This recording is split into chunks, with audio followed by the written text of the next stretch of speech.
Mus'ab bin Umair. Inilah duta Rasulullah Shallallahu Alaihi Wasallam yang pertama. Mus'ab bin Umair salah seorang di antara para sahabat Nabi. Alangkah baiknya jika kita memulai kisah dengan pribadinya, seorang remaja Quraisy terkemuka. Seorang yang paling ganteng dan tampan. Penuh dengan jiwa dan semangat kemudaan. Para muari dan ahli riwayat melukiskan semangat kemudaannya dengan kalimat, seorang warga kota Mekah yang mempunyai nama paling harum. Ia lahir dan dibesarkan dalam kesenangan. Dan tumbuh dalam lingkungannya. Mungkin tak seorang pun di antara anak-anak muda Mekah yang beruntung dimanjakan oleh kedua orang tuanya demikian rupa sebagai yang dialami Mus'ab bin Umair. Mungkinkah kiranya anak muda yang serba kecukupan, biasa hidup mewah dan manja, menjadi buah bibir gadis-gadis Mekah dan menjadi bintang di tempat-tempat pertemuan, akan meningkat sedemikian rupa hingga menjadi buah cerita tentang keimanan. Menjadi tamsil dalam semangat kepahlawanan. Sungguh, suatu riwayat penuh pesona. Riwayat Mus'ab bin Umair atau Mus'ab yang baik. Sebagai biasa digelarkan oleh kaum muslimin. Ia salah satu di antara pribadi-pribadi muslimin yang ditempa oleh Islam dan dididik oleh Muhammad Shallallahu Alaihi Wasallam. Tetapi corak pribadi manakah?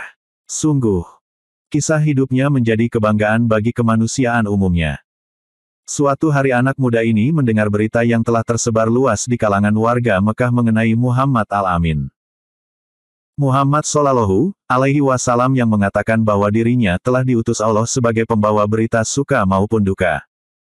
Sebagai dai yang mengajak umat beribadat kepada Allah yang Maha Esa. Sementara perhatian warga Mekah terpusat pada berita itu. Dan tiada yang menjadi buah pembicaraan mereka kecuali tentang Rasulullah Shallallahu Alaihi Wasallam serta agama yang dibawanya. Maka anak muda yang manja ini paling banyak mendengar berita itu. Karena walaupun usianya masih belia, tetapi ia menjadi bunga majelis tempat-tempat pertemuan yang selalu diharapkan kehadirannya oleh para anggota dan teman-temannya. Gayanya yang tampan dan otaknya yang cerdas merupakan keistimewaan Ibnu Umair. Menjadi daya pemikat dan pembuka jalan pemecahan masalah. Di antara berita yang didengarnya ialah bahwa Rasulullah bersama pengikutnya biasa mengadakan pertemuan di suatu tempat yang terhindar jauh dari gangguan gerombolan Quraisy dan ancaman-ancamannya. Yaitu di Bukit Safa di rumah Arkam bin Abil Arkam. Keraguannya tiada berjalan lama. Hanya sebentar waktu ia menunggu. Maka pada suatu senja didorong oleh kerinduannya pergilah ia ke rumah Arkam menyertai rombongan itu. Di tempat itu Rasulullah Shallallahu Alaihi Wasallam sering berkumpul dengan para sahabatnya. Tempat mengajarnya ayat-ayat Al-Quran dan membawa mereka salat beribadat kepada Allah yang Maha Akbar. Baru saja Mus'ab mengambil tempat duduknya. Ayat-ayat Al-Quran mulai mengalir dari kalbu Rasulullah bergema melalui kedua bibirnya dan sampai ke telinga. Meresap di hati para pendengar. Di senja itu Mus'ab pun terpesona oleh untaian kalimat Rasulullah yang tepat menemui sasaran pada kalbunya. Hampir saja anak muda itu terangkat dari tempat duduknya karena rasa haru. Dan serasa terbang ia karena gembira. Tetapi Rasulullah mengulurkan tangannya yang penuh berkat dan kasih sayang dan mengurut dada pemuda yang sedang panas bergejolak. Hingga tiba-tiba menjadi sebuah lubuk hati yang tenang dan damai. Tak ubah bagai lautan yang teduh dan dalam. Pemuda yang telah Islam dan iman itu nampak telah memiliki ilmu dan hikmah yang luas berlipat ganda dari ukuran usianya dan mempunyai kepekatan hati yang mampu merubah jalan sejarah. Hunas binti Malik yakni ibunda Mus'ab. Seorang yang berkepribadian kuat dan pendiriannya tak dapat ditawar atau diganggu-gugat. Ia wanita yang disegani bahkan ditakuti. Ketika Mus'ab menganut Islam, tiada satu kekuatan pun yang ditakuti dan dikhawatirkannya selain ibunya sendiri. Bahkan walau seluruh penduduk Mekah beserta berhala-berhala para pembesar dan padang pasirnya berubah rupa menjadi suatu kekuatan yang menakutkan yang hendak menyerang dan menghancurkannya. Tentulah Mus'ab akan menganggapnya enteng. Tapi tantangan dari ibunya bagi Mus'ab tidak dapat dianggap kecil. Ia pun segera berpikir keras dan mengambil keputusan untuk menyembunyikan keislamannya sampai terjadi sesuatu yang dikehendaki Allah. Demikianlah ia senantiasa bolak-balik ke rumah Arkam menghadiri majelis Rasulullah. Sedang hatinya merasa bahagia dengan keimanan dan sedia menebusnya dengan amarah murka ibunya yang belum mengetahui berita keislamannya. Tetapi di kota Mekah tiada rahasia yang tersembunyi. Apalagi dalam suasana seperti itu. Mata kaum Quraisy berkeliaran di mana-mana mengikuti setiap langkah dan menyelusuri setiap jejak. Kebetulan seorang yang bernama Utsman bin Talah melihat Mus'ab memasuki rumah Arkam secara sembunyi. Kemudian pada hari yang lain dilihatnya pula ia salat seperti Muhammad Shallallahu Alaihi Wasallam. Secepat kilat ia mendapatkan ibu Mus'ab dan melaporkan berita yang dijamin kebenarannya. Berdirilah Mus'ab di hadapan ibu dan keluarganya serta para pembesar Mekah yang berkumpul di rumahnya. Dengan hati yang yakin dan pasti dibacakannya ayat-ayat Al-Quran yang disampaikan Rasulullah untuk mencuci hati nurani mereka. Mengisinya dengan hikmah dan kemuliaan. Kejujuran dan ketakwaan. Ketika sang ibu hendak membungkam mulut puteranya dengan tamparan keras. Tiba-tiba tangan yang terulur bagai demi melihat nur anak panah itu surut dan jatuh terkulai atau cahaya yang membuat wajah yang telah berseri cemerlang itu kian berwibawa dan patut diindahkan menimbulkan suatu ketenangan yang mendorong dihentikannya tindakan. Karena rasa keibuannya, Ibunda Mus'ab terhindar memukul dan menyakiti puteranya. Tetapi tak dapat menahan diri dari tuntutan bela berhala-berhalanya dengan jalan lain. Dibawalah puteranya itu ke suatu tempat terpencil di rumahnya. Lalu dikurung dan dipenjarakannya amat rapat. Demikianlah beberapa lama Mus'ab tinggal dalam kurungan sampai saat beberapa orang muslimin hijrah ke Habsyi.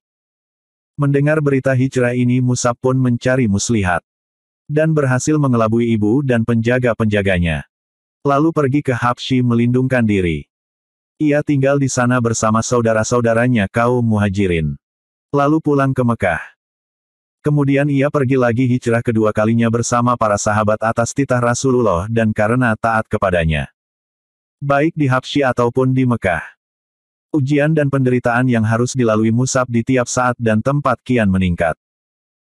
Ia telah selesai dan berhasil menempa corak kehidupannya menurut pola yang modelnya telah dicontohkan oleh Muhammad Shallallahu Alaihi Wasallam. Ia merasa puas bahwa kehidupannya telah layak untuk dipersembahkan bagi pengorbanan terhadap penciptanya yang maha tinggi. Tuhannya yang maha akbar. Pada suatu hari ia tampil di hadapan beberapa orang muslimin yang sedang duduk di sekeliling Rasulullah Shallallahu Alaihi Wasallam. Demi memandang Mus'ab, mereka sama menundukkan kepala dan memejamkan mata. Sementara beberapa orang matanya basah karena duka. Mereka melihat Mus'ab memakai jubah usang yang bertambal-tambal. Padahal belum lagi hilang dari ingatan mereka pakaiannya sebelum masuk Islam tak ubahnya bagaikan kembang di taman. Berwarna-warni dan menghamburkan bau yang wangi. Adapun Rasulullah menatapnya dengan pandangan penuh arti. Disertai cinta kasih dan syukur dalam hati.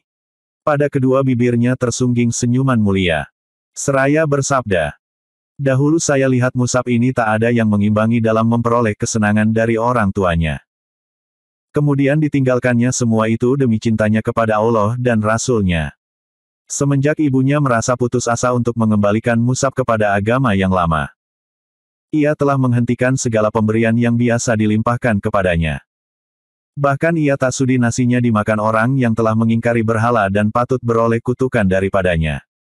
Walau anak kandungnya sendiri." Akhir pertemuan Mus'ab dengan ibunya.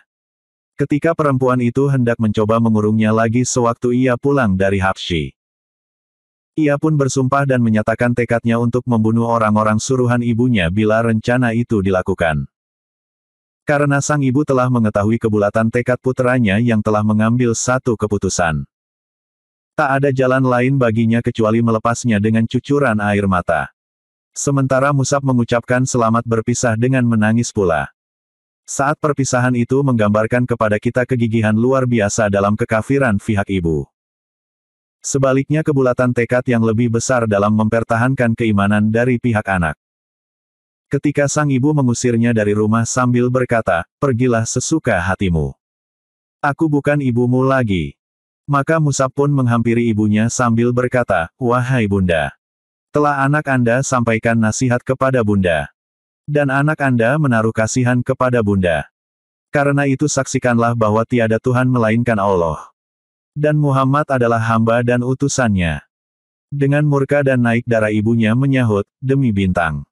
Sekali-kali aku takkan masuk ke dalam agamamu itu. Otakku bisa jadi rusak."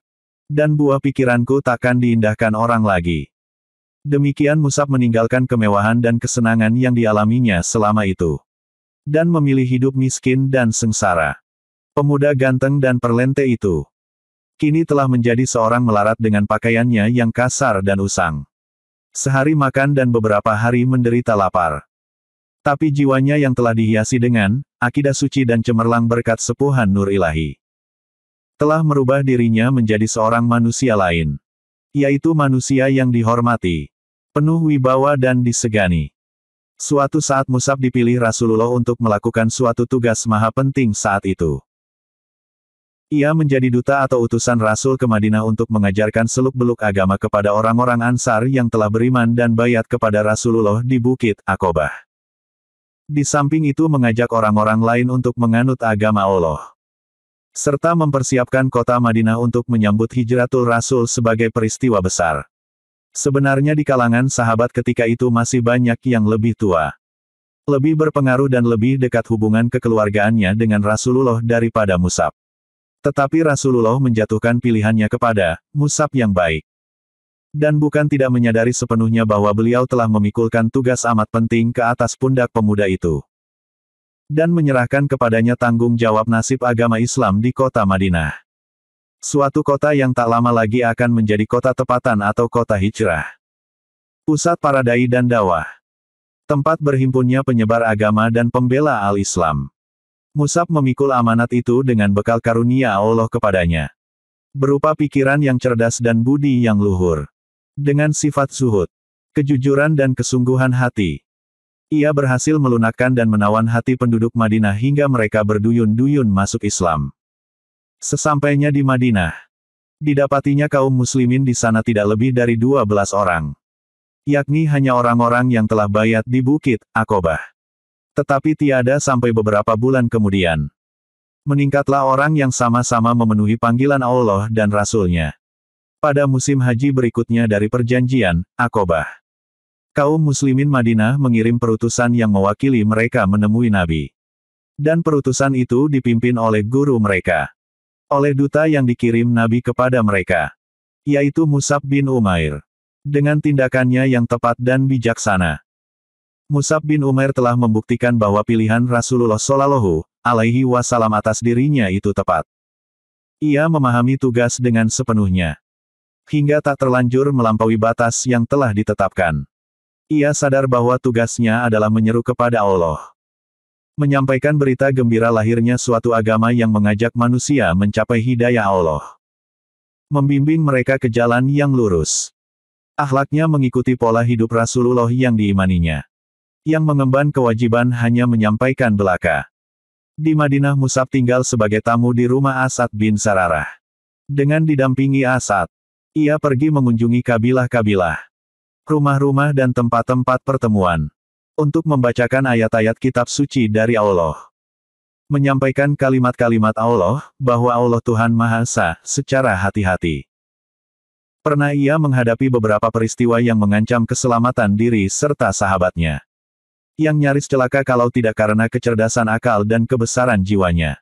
Suatu hari, ketika ia sedang memberikan petuah kepada orang-orang, tiba-tiba disergap Usaid bin Hutler, kepala suku kabilah Abdul Asyal di Madinah.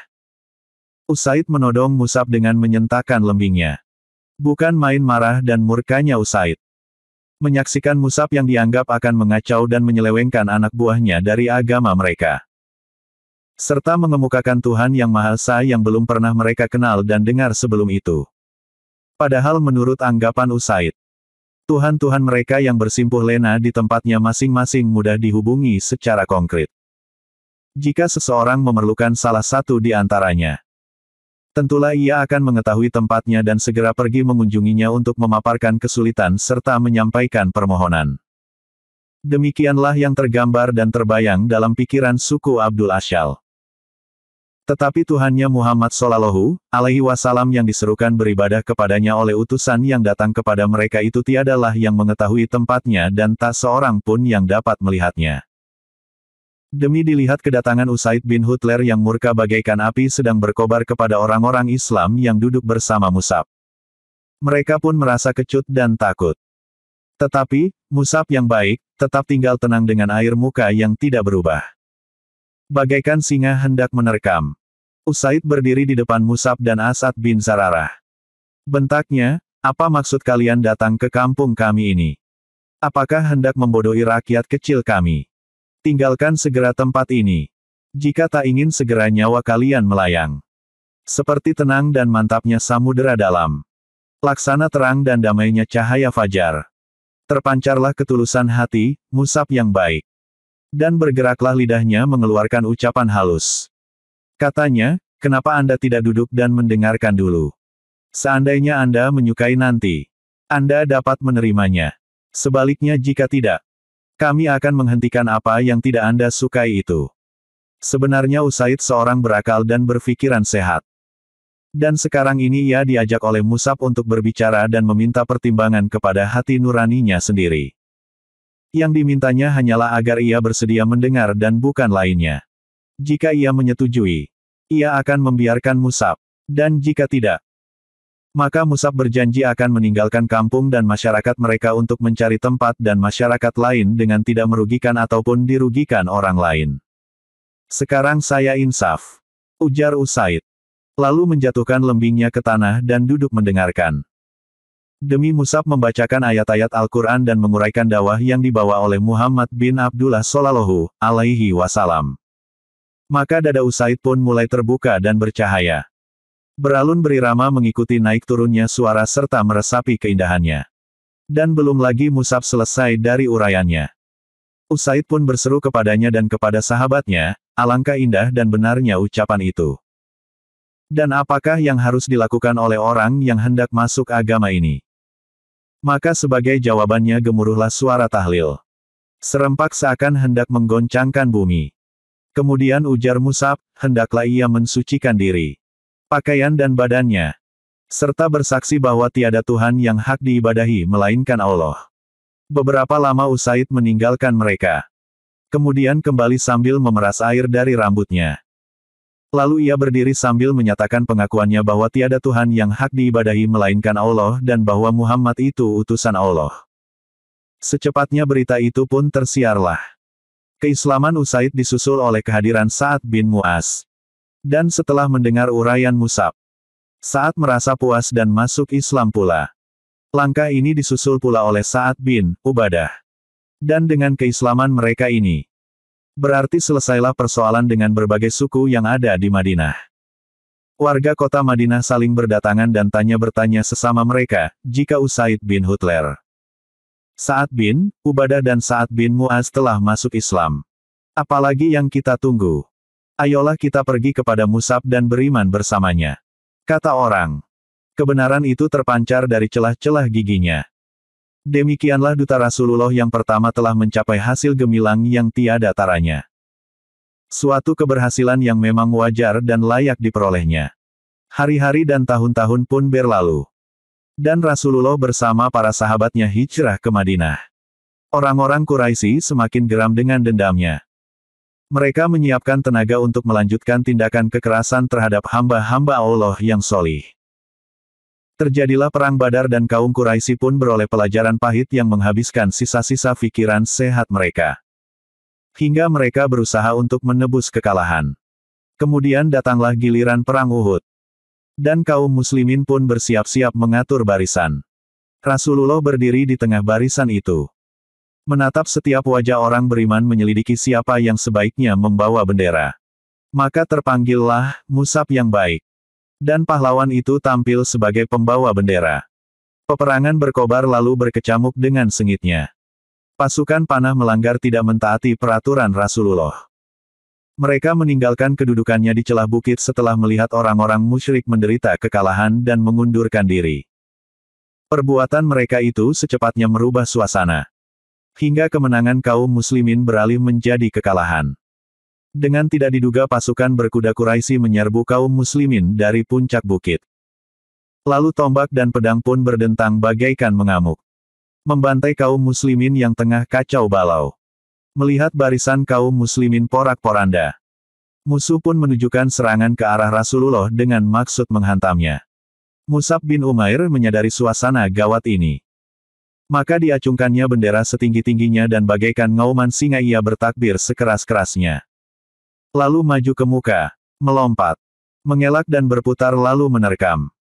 Minatnya tertuju untuk menarik perhatian musuh kepadanya dan melupakan Rasulullah Shallallahu Alaihi Wasallam. Dengan demikian dirinya pribadi bagaikan membentuk barisan tentara. Sungguh, walaupun seorang diri, tetapi Mus'ab bertempur laksana pasukan tentara besar. Sebelah tangannya memegang bendera bagaikan tameng kesaktian. Sedang yang sebelah lagi menebaskan pedang dengan matanya yang tajam. Tetapi musuh kian bertambah banyak juga. Mereka hendak menyeberang dengan menginjak-injak tubuhnya untuk mencapai Rasulullah. Sekarang marilah kita perhatikan saksi mata yang akan menceritakan saat-saat terakhir pahlawan besar Mus'ab bin Umair. Berkata Ibnu Sa'ad, diceritakan kepada kami oleh Ibrahim bin Muhammad bin Syurahbil al-Abdari dari bapaknya. Ia berkata, Mus'ab bin Umair adalah pembawa bendera di perang Uhud. Tatkala barisan kaum muslimin pecah, Mus'ab bertahan pada kedudukannya. Datanglah seorang musuh berkuda. Ibnu Kumayyah namanya. Lalu menebas tangannya hingga putus. Sementara Mus'ab mengucapkan, Muhammad itu tiada lain hanyalah seorang rasul yang sebelumnya telah didahului oleh beberapa rasul. Maka dipegangnya bendera dengan tangan kirinya sambil membungkuk melindunginya.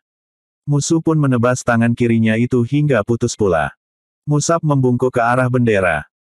Lalu dengan kedua pangkal lengan meraihnya ke dada sambil mengucapkan, Muhammad itu tiada lain hanyalah seorang rasul. Dan sebelumnya telah didahului oleh beberapa rasul. Lalu orang berkuda itu menyerangnya ketiga kali dengan tombak. Dan menusukkannya hingga tombak itu pun patah. Mus'ab pun gugur. Dan bendera jatuh.